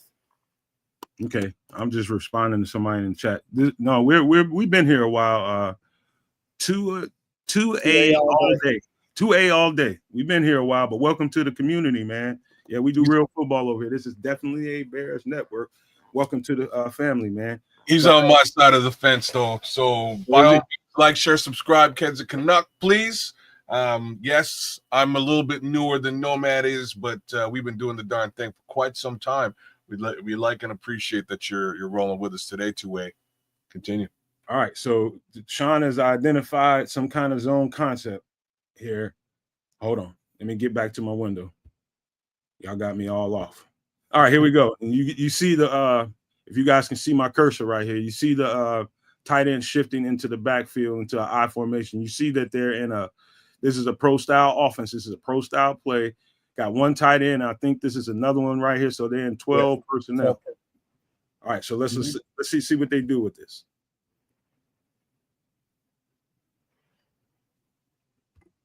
Interesting. Another shift. That's Amon-Ra St. Brown coming to this side.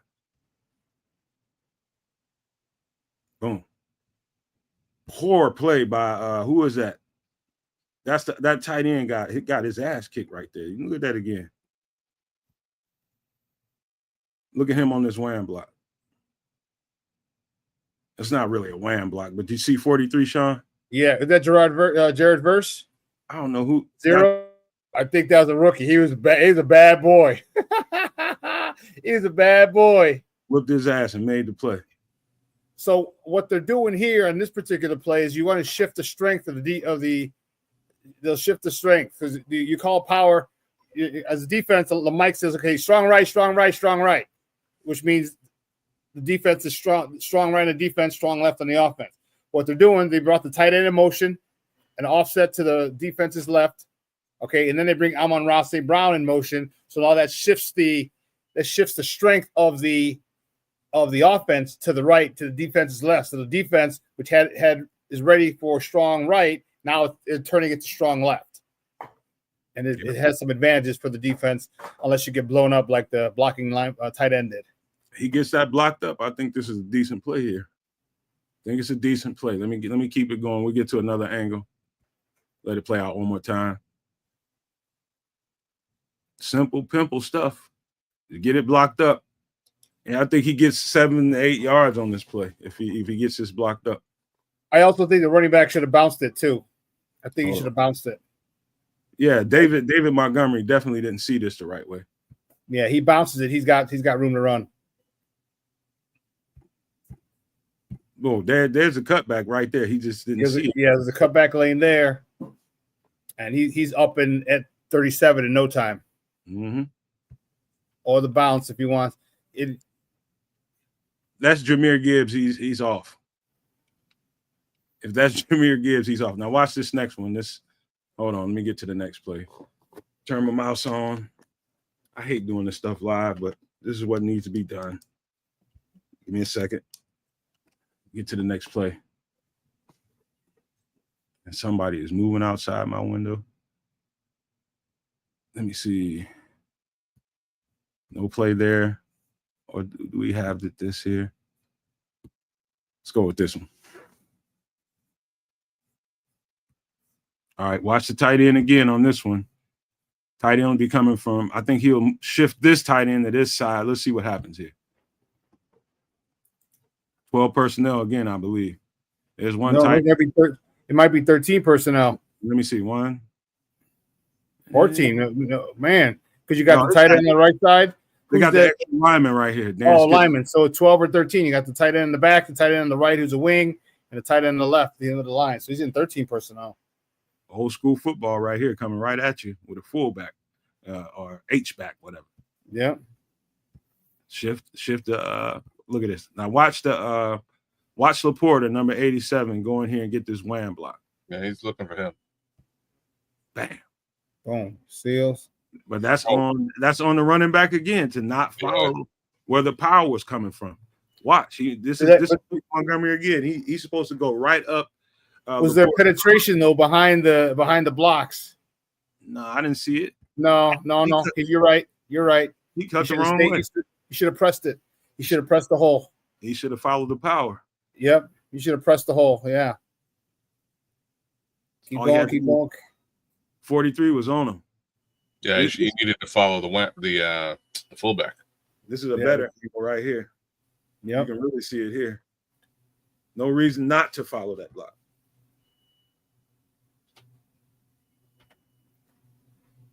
Just go follow right behind him, dog. He's David Montgomery, man. Come on, dog. You embarrassing me, man. Yeah. All right, that's that play. But you see how they're utilizing the tight end situation here. Let me get to this next one. It's one more play. This last one. Watch out. They're already shifting a tight end over here. Number 89. What coverage is this? This is probably some kind of zone concept too. Yeah, because look at 27 at the bottom. He looks like he's backing up. Yeah. It's definitely, I can see how you're right, Sean. I can see how he's leveraged right here. This is definitely a zone concept. And the safeties, they're both flat-footed too. So it's a play action. Boom. Swing it out. So I'm missing a play. This wasn't the play I was looking for, but you can see in this play, you can at least see how they use. I think in this play, Sean, if you agree with me or not, I don't know, but I think they're using the number 87 or 89 to kind of identify something for the quarterback with the shift motion to help him identify what to do, whether they want to stick with this run play or they want to do a play action or something like that. And I think it's almost like, I want to say they got two plays built into one with what I'm looking at. But let's play it. Let's play it one more time. Identified it. Play action. They wanted this guy up the field over here, whoever that is, that's kind of running that route out to the left. Over under coverage, he didn't want to throw it. Smart.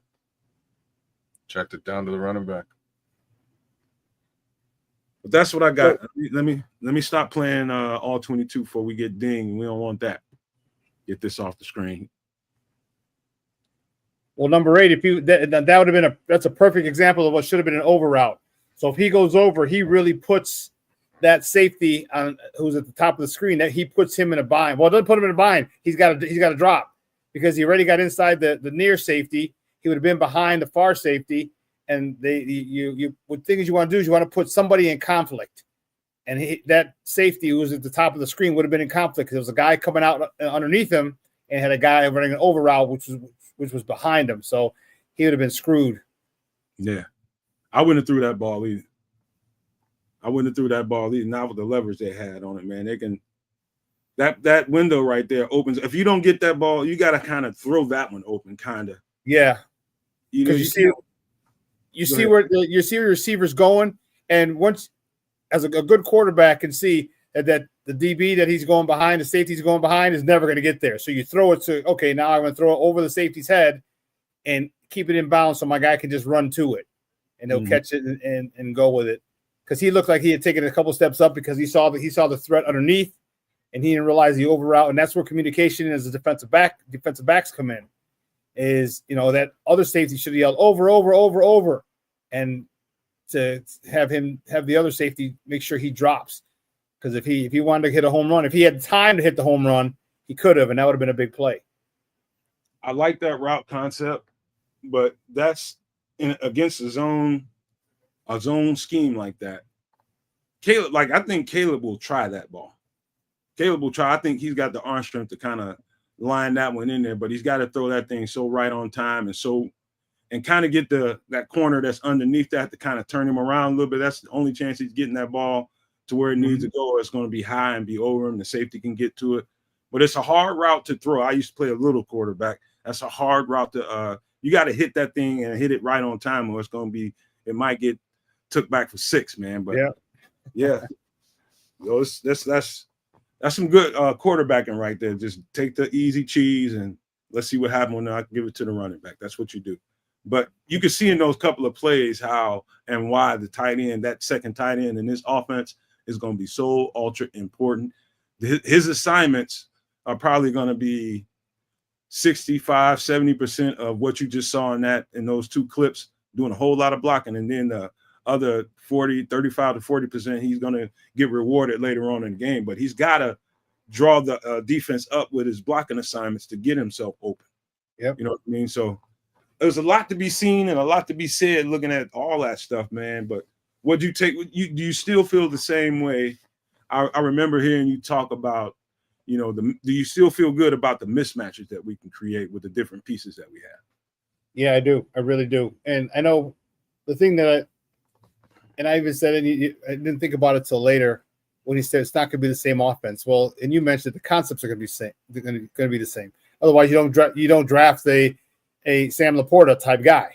Yeah. So you're getting the same types of pieces for your offense. So there's going to be a lot of similarities in this new offense. So and the matchups, I mean, hell, Detroit had the number one offense last year in the NFL. All right, and the offense had been trending upward the last 2 or 3 years.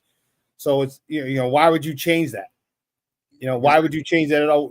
And the thing that I did say on the show is I'm glad we got the guy, not Caleb.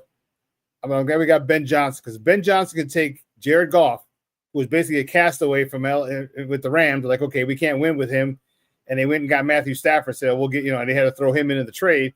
If you can have him, who was a castaway, leading the number one offense in the NFL, he should do good things for Caleb. Or if Caleb can't do it, he should be able to do it again with somebody else.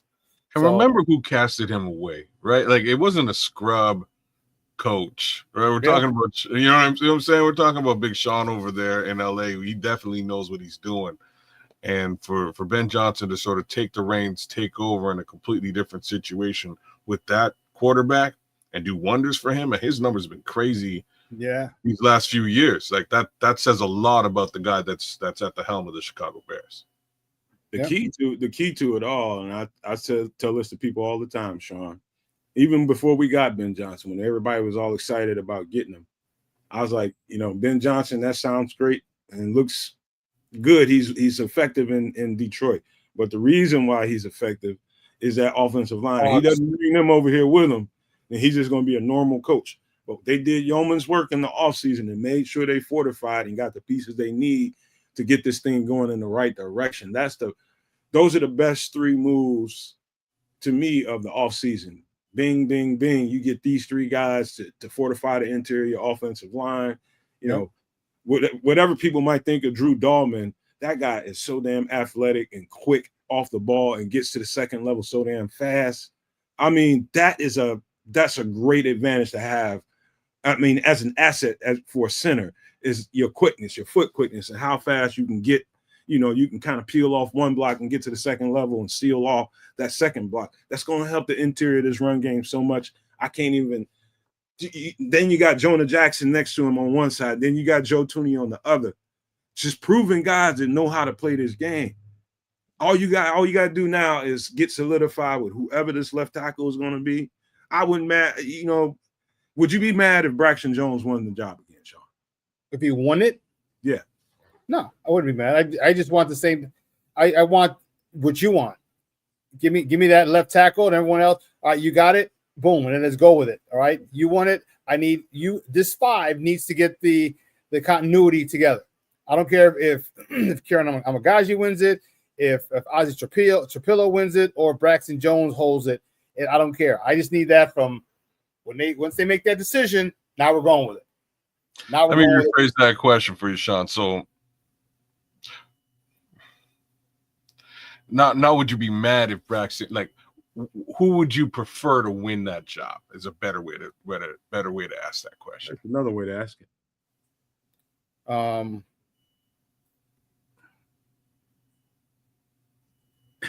If you had I would. You think it's a tough one. It's a 2-ended question. Like 2A all day. Shout out to you, because 2A all day is like a same train of thought as me right now. But I would like Ozzie or Trapillo or Kieran to win it. One, because we have him under more control. We don't got to pay him. All right. 2, I think Ozzie would help Ozzie develop with those guys next to him. And I mean, whoever's going to be next to him is going to develop, because neither, Kieran didn't play either. But I kind of want Ozzie, because he seems like he plays on an edge or with an edge, and he has a little bit of a bad attitude on that field, and I like it. All right, but also Kieran got screwed over big time last year, and I'd love to see he looked athletic. He looked very athletic when he wasn't asked to block a Pro Bowler in his first game. Right. Yeah, fair enough.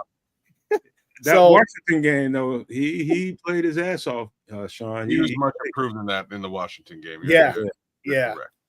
So I personally, I was never a big fan of Braxton Jones. I thought he could get better, but he didn't. I mean, run game excellent. excellent. But if we go by what Ben Johnson said, the number one job is the pass pro. Okay, well then it's Ozzy's. And here's the great part about Ozzy. I know he's 6'12" or whatever he is, right? But he's a knee bender. And by that, I mean he gets low, bro. He does, doesn't he? He doesn't bend over at the waist. He bends. Yeah. He drops down at the knee, which keeps him balanced and allows him to remain powerful.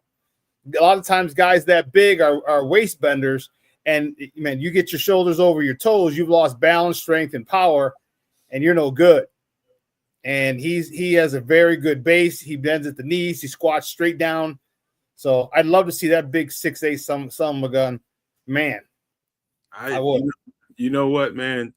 You know what I'm looking forward to, because that kid, and I said this and had Ryan Poles actually go out there and echo my word. I said this probably a week or two before he went up to the podium and said it, the exact same words. And I was like, man, kids at the trip asked me a question about him. And I was just like, man, that guy's tape was so boring to watch. I mean, absolutely boring, because structurally he was so sound. He was so clean. Kind of what you want. Watching these guys on tape, watching all these tackles and stuff on tape, man, you give me, I guarantee you, within 10, 12 plays, about the first 10 minutes of me watching film on him, I can pick three things out on him already that I see. You can't do that with, good luck anybody trying to find all that stuff with Ozzy Trapillo. His tape was really clean.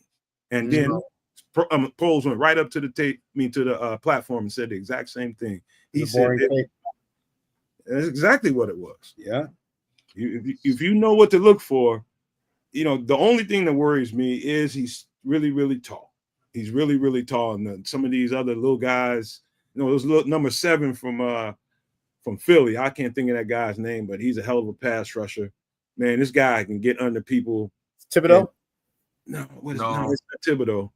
What's his name, man? Thibodeau's on the Giants. He's New York. He's a good bender too. Wasn't it Reddick? Yeah, Hassan Reddick. That's Hassan Reddick. He can get under anybody. Yeah, he's a problem. You know, when it comes to those little guys, and I want to see what it looks like. I know, you know, in the big, I think Boston College big. No, they're ACC, aren't they? Yeah, I think they're ACC. All right, ACC. They play some pretty good competition in the ACC. But you talking about professional? We talking about Montez Sweat getting on your ass. We talking about Montez Sweat getting on him. He's gonna get baptized, and I want to see how he holds up. If he holds up against a couple of different guys like Daniel Hardy, Montez Sweats of the world, Dio Dingbo, power. We got a little power there. We got a little speed with Daniel Hardy, quickness. If he can hold up in camp against those guys and get some and stack some wins, I'm confident. That's the best thing I can tell you. But I did love his tape. Absolutely loved it.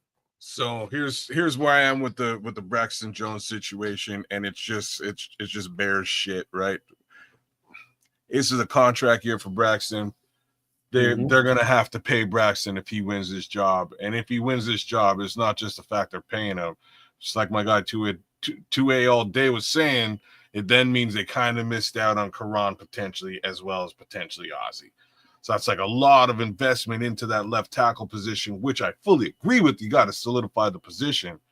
But if you've sort of tripled down on it, you want to get a little bit of leeway with those other two guys, whether it's Karan or Ozzy, with respect to payment, right? Like just respect to dollars and cents, and you can invest that in another position over the course of the next 4 years.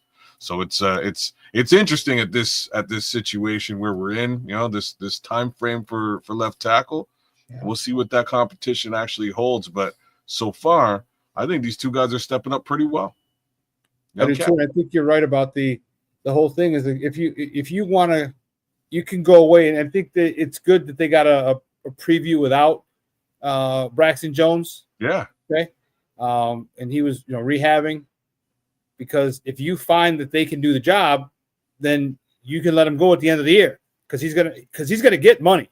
You can trade him for capital, right? Which is great. You can trade him, yeah. All right, but you could also let him go too, and you won't be as upset if you let him walk, or if someone gives him because someone's gonna give him money. You don't start in the NFL and in the left tackle for some hell. Even Charles Leno got a huge deal. Yeah, when he left here, Charles Leno, all right, the human turnstile. and played well. And played well when he left. You know what? He actually played pretty decently for Did play Washington. well at Washington. Go figure. So he's gonna have some suitors, and the Bears, if you want to be fiscally sound, like, hey, we got 2 guys here. Thanks for the 4 years here. Good luck with congrats on a big contract, but we're gonna move forward with these 2 guys, and I'm cool with it. I am cool with it. He's nailing it. Trade him for a 4th rounder. You've done your job. You've developed a left tackle. He's making money somewhere else in the NFL. He's happy. Y'all happy. Y'all got a little bit of capital out of the mix. Yeah. I think I did a breakdown on Braxton Jones, and I didn't drag him like everybody does when they do all 22 on Braxton, picks him apart with his bad stuff, because fundamentally he does a lot of stuff that's really good. The man just doesn't have a BBL on him. Yeah. He does not have it. He don't have the bottom to be able to anchor. There's no amount of I'm convinced there's no amount of weightlifting that's going to be able to strengthen his backside. You either got those glutes or you don't. You need some glutes to grow on. Yeah, I remember you saying that a couple years ago, bro. Hey, man. BBL Braxy. Man, dude, I was. You just look at him. I mean, he's all hips. There's no butt there, and that's. I've seen guys. What's funny about it, because not every offensive tackle is made the same. You have guys that are not very, let's just say, blessed in that part of their bodies and play pretty well. And you want to believe that Braxton Jones, because everywhere else, I think Braxton Jones is really, really good. There was something about Caleb and his cadence that was having him jump off sides. I'm convinced of that. It's just a new voice behind. You're just getting used to that new voice behind center. And he was doing a lot of jumping off sides. I don't really hold that against him. That's a fundamental error. I think that's an easy fix right there. So just wipe that out of the way. Everything else, Braxton Jones is really, really good at. Run blocking, one of the best tackles in football. Oh man, yes. Period. But I just don't like to talk about Braxton like he's just this trash football player. No. Nobody's doing that. You know what I mean? Nobody's doing that. I respect Braxton and what he brings to the table. I know Sean does too, as do you. He's really he's an A1 run blocking case scenario. Like he is every day he goes out there. It's that pass pro that could be a little bit better. If we can do a little bit more in that respect, great. And that's really what the expectation is from the new head coach. The other side of this, again, not to take anything away from the guy, somebody got to pay this man real soon. And if that's not the Chicago Bears, we should all be hoping that's not the end of the world. If it is the Chicago Bears, realistically, kind of the end of the world, because we just put a second rounder and a third rounder back to back by way of an investment into the left tackle position. So that's where my headspace is on this. And I don't think they done him very much of a favor by leaving him solely at left tackle, talking about his market value, because most teams want to they trade for a tackle. They some teams out there they want a pure left tackle. But then other teams that want their line more dynamic, they want a guy that can swing. We don't know if Braxton can do any kind of right side reps because nobody's ever seen him over there. Oh. And so I think they might have done themselves a disservice by not giving them some run on the right side and making them a little more valuable if they do plan on moving. It only takes one. It only takes one team. You don't got to have 30 other teams hollering at them. They just needs one team that needs a left tackle. And it doesn't have to be a crazy contract. It could be a 3-year deal. You know what I mean? Maybe they want to regroom someone else. I just think he's going to get some money. I think he's going to, he was serviceable. As I said, if J. Charles Leno got a job, all right, got a nice little contract, I think Braxton Jones, and I think Braxton Jones is a much better run blocker than Leno. Real talk, Sean. Like you're bringing it up, and like our guy Charles Leno left here in semi-disgrace, being cut, and found a ridiculous contract over in Washington, and then read up on that contract a little bit later on. I expect nothing less for Braxton Jones. I think he's going to go find himself a fantastic home, make a lot of money, because, again, that's the premier, it's a premier position in the NFL. If you can be a lockdown left tackle, you can make a lot of money in the NFL. Just a factual statement. Yeah. Send that man out there. Let him get his money. If the money has to come from us, cool. But again, I'm wondering at that point what happens to the number 2 and number 3 pick that we just picked up. All I know is this, fellas. Whenever I see situations like Charles, that was a particular situation. I wasn't locked into the Bears fan base like I am now, and looking at podcasts and listening to fan base talk shit about whoever. Charles Leno was just Charles Leno to me. But I knew there was a little bit of shit being talked, people saying shit sideways about him. But whenever I see somebody that struggled so bad with one organization and immediately turn that shit around with the next organization, I'm not really looking at the player at that point. I'm looking at the coaching. What the fuck? What happened there? Yeah. Hey, I think there was a guy at one point, a pretty smart guy, who one time said #coaching matters. Yeah. I know that guy. Alley-oop. Hey man, look, with Leno, it was just the what was being said, and it's not inaccurate. What was really being said was, he got paid by the Bears, and all of a sudden, like, Charles Leno was a really good left tackle for a couple seasons here in Chicago. We know he was. He got paid and then stopped being a really good left tackle in Chicago. It was almost night and day difference. He became a turnstile. He got married. I remember him getting the bag, getting down on one knee, proposing to his wife, and then just systematically allowing sacks left, right, center for the next season and a half. And off he went. But then he got to Washington, got another bag, and sort of turned things around. Big ups to him. He had a fantastic career for a 7th round pick. Let's also give him a little bit of respect in that respect.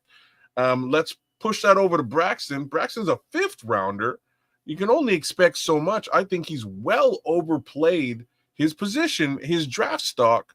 Yeah. That being said, if the Bears can wind up getting a 4th rounder for him in trade down the road, I think they've done a fantastic job in developing a talent and allowing him to maximize his worth in the NFL.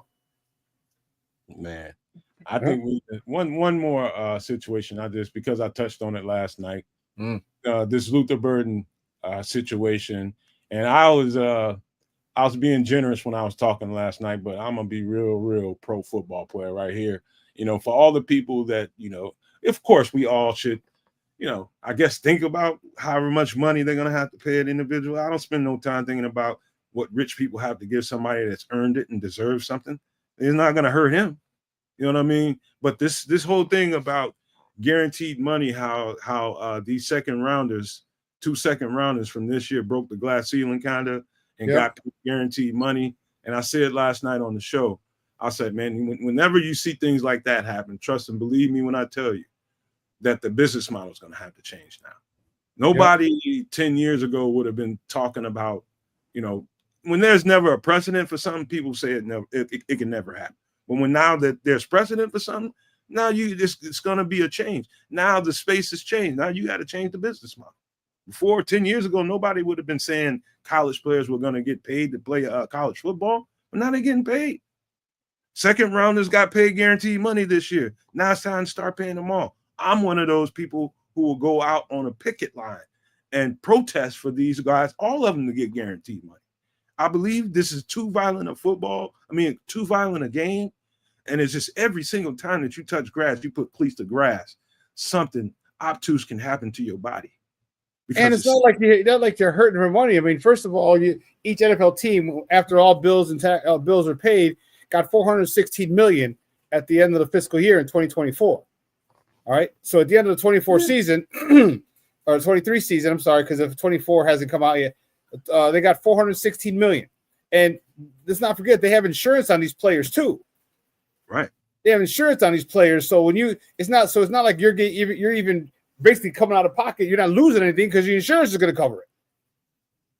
Your insurance is going to back you up. If this player gets hurt, you know what I mean? For your players to get hurt. So I agree. It was UCLA linebacker Carson Swessinger and wide receiver from Iowa State Jaden Higgins were the first 2 2nd rounders that got fully guaranteed money, and now that's why every other the other 30 second round draft picks are all unsigned because they're all waiting for that guaranteed money. And you know what? Come up off that bread. Each one of those GMs, both of them, got 30 other phone calls, and it's like, you son of a bitch, why'd you get them like, all? Come here, we got to talk to you, bro. Hey, they're going to bring him into a room with a whole bunch of plastic on the floor. Yeah. Oh, man, I don't – I'm just – so if let's explore this. So if Luther Burden holds out, like this is first, there's so many things to say about this. If he holds out, and I like, get your money, young man, I guess. But if he does, and it's really a contract situation, do they then have to revisit the Colston Loveland contract? Well, yet? I don't know. I like if he has. I'm saying my understanding as of yesterday, kids. Mm-hmm. There's 2 guys from the second round that signed contracts, and they both got guaranteed money. Thus far, nobody else has signed it. I was out yesterday. That was the last thing I heard. That's fine. We're talking about second round picks. I'm talking about the first rounder right now. I'm trying to see. Oh, you're right. Colston is in the You see what I'm saying? So if the second rounder is holding out, does that also affect the contract case scenario for Colston Loveland? No, because it's already signed. Yeah, he's already got ink to the paper now. Yeah, and his is already full. It's fully guaranteed. Signed a 4-year, fully guaranteed, worth 26. Fully guaranteed. Okay. Yeah. Okay. All right. Cool. Just checking. All right. I'm not worried about. And if I'm him, if I'm talking about Luther Burden, Bears fan, taking that hat off, putting it aside. And if I'm for anybody, him, whether it's Shamar Stewart, anybody that isn't satisfied with what's being put on the table for you, explore your options. Sit out for a year, go back to college, do something, and come re-enter the draft. Whatever you need to do, but don't feel necessarily that you have to sign this because this is the only thing they're offering. When you know you should be getting more. So I'm pro player, man. I'm for those boys getting their money. I believe every last one of them should get guaranteed money, period. It's just the way it be. At some point they will, man. At some point they all get paid the way they're supposed to. And, the NFL needs to do a better job of taking care of players in the first place, man, instead of hogging all this damn money up. $460 million per team, dude. Per team. 31 owners got $416 million. For those who don't know, the 32nd team, the Packers don't have an owner. They are publicly owned, so it went to the shareholders, if you didn't know that. Run that by me one more time. The Green Bay Packers do not have an owner. They are publicly owned. So you can buy stocks of the or shares of the Green Bay Packers. You can buy that and be part owner. So that went to the dividends. How the fuck did they do that? Because this has a lot to do with the situation where Mr. Hallis sort of came down and helped him out. That was sort of the fallout of it at the end of the day. They didn't have an owner. They had to move into a public situation to find out whether they could sustain a team in Wisconsin. And the actual population of Wisconsin sustains the team. It's a self-sustaining situation there. Yeah. Hey, man. I can go on and on, man. It would be crazy. Like, since we're talking like business side of this, it would be crazy if it was actually if Chicago, if the Bears were a publicly owned and funded team. That would be really interesting. Damn, Chi-Town. I was hoping somebody wouldn't use that word on him. We don't know that about him, man. What? No, we don't know that about him yet, Jester. This way, you can't. There was some rumors saying that he had issues if he didn't get the ball. But listen, bro, you come in, you're a low man on the totem pole. I know you're a second round pick, but you are nowhere, in no way, shape, or form can you bitch and moan about not getting more targets than DJ Moore, not getting more targets than Rome Odunze. There's no way on God's green earth that you can come in being upset about not having more targets than those guys. DJ Moore is a Pro Bowler, all right. Rome Odunze is a second-year player who should, obviously got 1 year vested. Yeah, he can't be a diva. You got to come in. And he's playing with a chip on his shoulder, which means you understand that you're the third, maybe fourth or fifth option. All right, but when you get your number called, you better look like the NCAA leader in Yak last year. Every time you get the ball, just run, man. So yeah, man, I think he better have that mindset coming into this situation with a fully loaded You know, he sounds like it. I mean, you need to. Does he know? I haven't heard him. Like like I hate this holdout situation because we don't get to hear anything from him or see anything. During minicamp, he talked. During minicamp, go back on YouTube earlier. No, he did. He did talk earlier. I saw the one interview he did, and he was sort of like, I'm ready to get after it. And then we see, he went out there on the field, got hurt, and that was the last we saw of him and the last we heard of him. I need to see something, but I'll shut up because I it's not my money. You know what I mean? Like, it's his money, so I got to respect what he's doing. Same token, I just even Ben Johnson was saying it the other day. He's starting to get a little bit worried about the situation, and he'd love to see the kid out there actually participating in these camps and getting up on this new offense that he's trying to put him on blast. Put him on blast, Keds. He deserved it. Yeah. So, we'll see, man. I hope this thing gets sorted sooner than later because it's, this is all new shit. For lack of a better thing to say, it's all new stuff going on in Chicago. And I think this kid, any of y'all look at any of feel free to look at his highlights. He looks like a very serious guy. You know what I mean? When it comes to being a wide receiver, he's a talented look at the highlights. Tell him to look at some tape, right?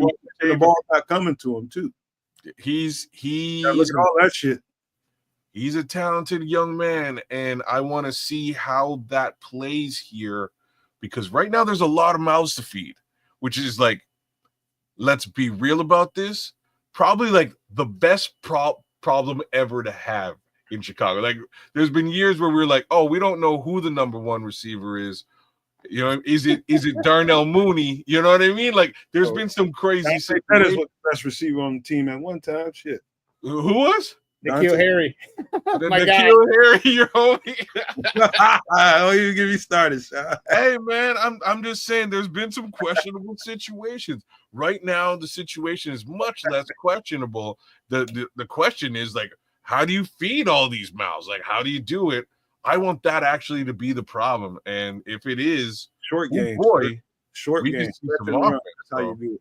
Yeah, Michael Averhart posed a question, said, without an owner in Green Bay, who does the firing and hiring of the higher up? Well, there's a committee. It's just like any company. There's a board, and they make the decision who same in Chicago. We've got a board here, and that's how that's managed as well. It's actually exactly the same. Just and Dylan Holmes, 68 sacks. Yeah, a lot of them. Many of those, not a lot. Many of those weren't on the offensive line. Those were on. That was on Caleb. He's got to get rid of the ball. Just get rid of the ball. We went over that a few times here, man. That's definitely that shows up on all 22. It's just him. Most quarterbacks that have really, really strong arms and they believe in that arm talent, they want to wait to see if something plays out and gets open and you hold on to that ball too long. It was a little bit of that. You can see a little bit of confusion. I notice confusion when I see guys get flat-footed. When I see quarterbacks go flat-footed completely and they're not moving their feet, they're not really reading because they're not really knowing what they're looking at out there. It was a lot of stuff I've seen on tape, but that's young quarterback stuff. You know what I mean? That's little stuff like that you expect from a young quarterback. So you don't really hold a lot of that against him. You definitely want to see a nice little jump from him this year. And he should be able to with the constructs they're putting around him. And that's what we're looking for, man. Take a nice jump. And who knows, man, maybe we get lucky and end up being a Washington or end up being like nobody would have saw Minnesota going the direction they went this year with what's his name? Going down. Yeah, with Darnold at quarterback. Nobody saw that. But that guy that's running that team, that offense, man, that guy does yeoman's work with quarterbacks, man. I'll just tell you that. Clean that guy right on up. Man, tell me about it. Got him a big old contract somewhere else. You know what I mean? Yeah. Man, I don't want to hold you guys too long tonight, man. We do all that stuff on some extra sauce, have extra long stuff, extra long content. These guys got stuff to do. I'm just glad that they came out on Father's Day, man. Could have been anywhere doing anything else, Sean. I appreciate the hell out of you, man. You know that. And I'd like to see you come back some more, man, because I love talking this kind of detailed football, man. And it's I think the people like it too, man. So maybe we should do this more often, man. Maybe we ought to try to do this again, man. That's I'm a text away, bro. That's all. All right. I got you, man. We this is wide open, man. This spot right here is wide ass open. And I think we can do some more stuff with this, man. I'd love to have you on, but you don't want to get your ass up in the morning. Oh man, you just think I tell you what, Sean. I tell you what, man, because I am a insomniac mother, you know what, and I'm up all hours, and sometimes I don't go to bed till like 6 in the morning. It's like 5, 4. So much for I your go to bed show. at 3 o'clock. I go to bed at 3 o'clock. That's a good night, dude. Bro, when you chimed in the chat, I'm like, oh snap! I know. I was like, what's going on? I had to get up and go take my girlfriend somewhere. She's in school right now. I had to go do something for her. I had to get up kind of early. I think she woke me up that morning or something, man. But whatever it was, I was up and I was in here doing some other work for the show. And I flipped on the TV. I was like, oh shit, Sean on. And you got into the conversation I wanted to hear and I wanted to talk about, man. That's how God works, man. Yeah. Yeah, man. I'm a text away, bro. You know what I'm saying? Cornelius Squall's in the house. Shout out to Squally Squalls. Two no maniac out there. God love Cornelius Squalls for being with us. AC Adam jumped in too. And there's Levante. Shout out to you too, sir. Levante just popped up in this piece too. He did. You got to go back and watch. You got to go back and watch Levante, man. We got some decently nuanced stuff we did earlier, man, with a little bit of all 22, a little bit of illustrations. Went over a route tree, condensed formation, and all that kind of stuff. There's some good stuff in there. So make sure you rewind and go back and check that out, bro. Good stuff. Happy Father's Day to everybody. I'll tell you guys. Let's give out some pleasantries before we get out of here, kids. We getting out of here before midnight on the East Coast is a crazy thing. I'm gonna say this again. We're getting out of here before 11 p.m. on the East Coast. Madness. Big ups to all y'all. Patty's in the building. Good to have you and Junior with us every time. Shout out to AC Levante who just came through. Catch us on Rewind Levante. It'll be well worth it. We did get into some very interesting stuff today. We got into route tree and offensive formations and some ideas as to what this new offense is going to look like. So by all means, hit us on a replay. You will appreciate it. Cornelius Squalls jumped in with us. He's number 2 no maniac out there. Chi-Town Jester. We also got Dylan Holmes who jumped in 2 all day. Our Guy Foster covers bigging up the whole world, giving us all a bunch of Father's Day love. Shout out to you, Foster, and the guys over at BCP. Shout out to them. Happy Father's Day to all y'all. Oliver Carter was with us tonight. Thank you for coming through there, sir. We also got Michael Everhart as well as Andre Bryant who came through, spent a little bit of time with us. Smitty Q jumped in, chopped it up in the chat. Nick Rembert as well as Ron C in the place to be. Thanks for coming through, Ron C. Thank you as well, Nick. Shout outs to both of y'all. Big Frank was with us, Frank Q. What it do, Frank? We also had, absolutely zero love for Don Burr for sure. That's kind of how that looks. But, thanks for coming either way, Don. You know what it is. Big ups to our guy, King Booker World with the wrench. He's a super no maniac. You should also be one too. By all means, hit that join, set things up, and give us a like, share, subscribe. That being said, we are multi-streaming as we do on Sundays, as we do on Wednesdays. Go over to Keds the Canucks. See the little baby Keds there. Give him a Zorbert. Give him a little bit of a thumbs up, a like, a share, and subscribe over at my channel. I would appreciate that. We got some heads over there who are appreciating the show and tuning in. Like I say, give me a little subscription action. I would appreciate that. Give me a subscription action before we put grandma on your ass. Slap the taste. Damn, man, grandma looks salty though. Yeah, don't let us send grandma after you, man, because God knows, man. She got that boomerang shoe. Scrolls is with us tonight. Thanks for coming through, Scrolls. Always good to have you. Always some kind of jokes out there when you're holding it down with us. I did say the good minister. Shout out to him as well for hanging out. Paul Rodriguez was with us tonight. Thanks for coming through, Paul. Rex Smith jumped in. Mark was with us, chopping it up as well. I was going to say Sports Zone Chicago, but that's my guy right down there. Always good to have you, Sean. You know what it is, man. Love chopping it up with you. JJ Smiley was out there with us as well as Jay Grizz. Anybody else? FFG Star was holding us down with us for a little bit. White Ghost was with us. Brandon J. Bias was with us. Cloud Chasers Radio was with us. Joseph Archer was with us. He's also a Supernomaniac. By all means, join up, support the channel. We will soon be launching a website. I'm working quite avidly on it. And you can support the channel via that means as well. Last shout out goes to the immortal Naj. Thanks for coming through, y'all. Sean, what do you got to say, man? Pleasantry? Just thank you to everyone coming out, man. Again, happy Father's Day to all your fathers out there. The role that you guys play is often underwhelmingly is underappreciated, and the role is vital. And for all you guys who are out there doing your thing as dads, congratulations. We need dads in our kids' lives, men, boys, and girls. They need them. So happy Father's Day. And I'd love talking football with you guys. Thank you guys for having me on. I appreciate it. And I'd love to do it again. I'd love to do it again, man. So let's get it cracking and let's talk some football, man. I love football. Like I said, you can follow me at Sports Zone Chicago. The name for my show changed. It went from Sean and Maya in the morning. Now it's just Sean Sierra Sports. But you can always follow Sports Zone Chicago on Facebook, on Instagram, on Twitter. We're at Sports Zone Shy. That's CHI, Sports Zone CHI, Sports Zone Shy on Twitter. Okay, and then me, you can follow me on Facebook, Twitter, Instagram, Snapchat, and TikTok. All one handle at the Sean Sierra. Just follow me, and I'll be on tomorrow morning, 9 a.m. to 11 Central Time. So we're talking baseball, talking little basketball with the Sky, talking NBA Finals, and maybe get into a little Bears. It's kind of like the dead season for the Bears right now. So we'll see. All right, man.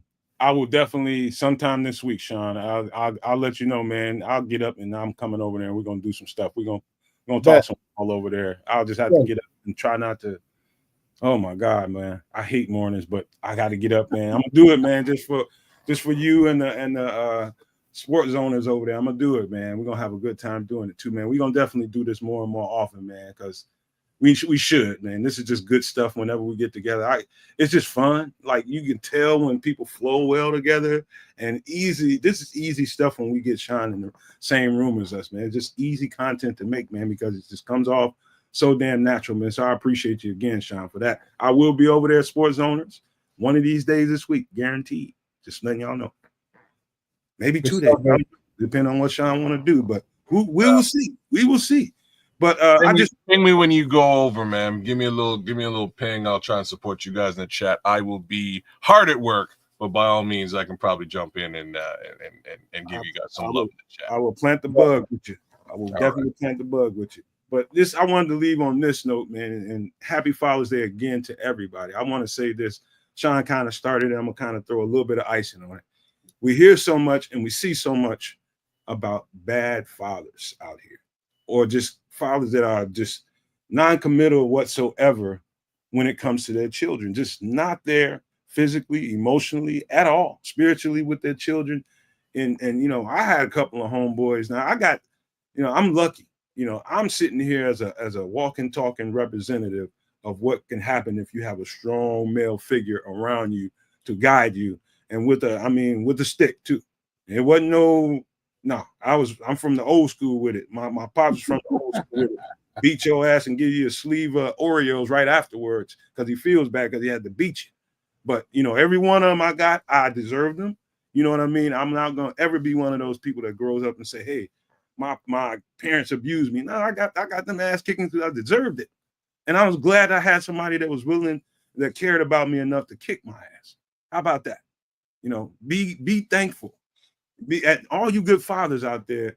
What I was about to get into was, I know several guys, I got several groups of homies. I got football player homies, regular homies, different groups of cats that I hang out with.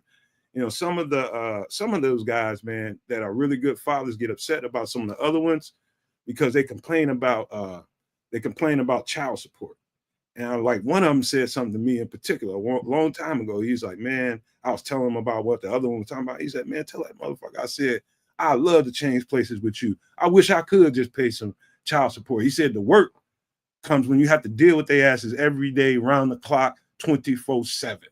He said, "I wish I could just pay a fee and not have to deal with that. But you got to be there every single day in that house to guide that child." If you don't, somebody else is going to be guiding them. They might be guiding them the wrong way, or who knows what kind of wild, crazy stuff can be happening because you're not present for your child. You put somebody else, you being irresponsible out here, going to jail and different stuff like that, and you leaving the responsibility to the mother and the grandmother and whatever dude that's in her life, and you got nerve to be complaining about it. There's some good dudes out here, man. I know a multitude of very, very, very good men out here that really, really do take fatherhood to the next level. Really good girl dads, really good boy dads, all the whole gamut. And so shout out to all you people. I'm giving you all some love because you all deserve it, man. People that put that time and that energy and that effort into raising a good human being and having a responsible human being set forth in the world and make a difference out here. You know, me having to be a mentor all these years and counseling all these kids and playing that role for all these different people, there's no pats on the back for that. There's no pats on the back. That's just what you need to do for that child at that particular time. You know, so there's people who don't have children like myself. You can find ways to father or play that role as a, you know, I wouldn't say father, but maybe somebody that could male figure. Yeah, yes. It's so many kids that need us. If I wasn't doing all this Bears content and all this podcasting, that's exactly what I'd be doing. Guiding kids like I've always done. Keeping them out of shit. Showing them a different path. When they get off into the wrong path, grab their ass, straighten them up. Sometimes you physically have to do that. Sometimes it's a kind word or two, or just a nice chosen group of words to get somebody back on track. But sometimes it's absolutely physical. You might have to be willing to kick their monkey ass to get them right back where they need to be, put a foot in their ass. But that's what raising children is all about. Kids is a dad. He knows that 110%. And you got anything to say about that, kid, before I wrap this up? I do. I'm not just a dad, though. I'm also just a positive influence on my community. Be an example. You know, like, don't be an asshole. Be an example, right? There's kids out there who need guidance. Some of them are lost. Lots of them are in situations like many of us might have been, with or without fathers. So again, be an example to the kids around you that you see, and they'll be better off for it. Literally that simple. Yeah. Hey, man, shout out to everybody one more time, man. I can go on for the next hour talking about the good fathering I've seen around me, man. I know all you all, Sean Kids and everybody in the chat have seen really good fathering, and sometimes it goes unnoticed to the naked eye. You know what I mean? But the guys that really know the real dads out there, man, it is easy for us to give them that praise because they deserve it, man. To all my homeboys out here might be hearing my voice, man. Love y'all. Love every one of you guys, man, but we got to get out of here, and I'm going to leave you with these famous words. If you can think it and you can see it, there's no reason in the world why you cannot absolutely manifest it. Do not, and I repeat, do not be a prisoner of your own mind. But with that being said, we are out.